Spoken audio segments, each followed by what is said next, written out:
The World Blood Donor Day is observed on June 14 every year. This day was first initiated and established on June 14, 2004 by WHO. This day aims to raise awareness of the need for safe blood and blood products, and also to thank the blood donors for their life-saving gifts. For year 2021, the World Blood Donor Day slogan will be "Give blood and keep the world beating."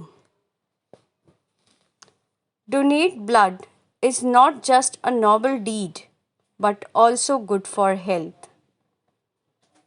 Some best foods to optimize blood flow, like pomegranate, cinnamon, turmeric, and even the citrus fruits like oranges, lemons, and grapefruit. So, thus we can say a donation of blood means a few minutes to you, but a lifetime for somebody else.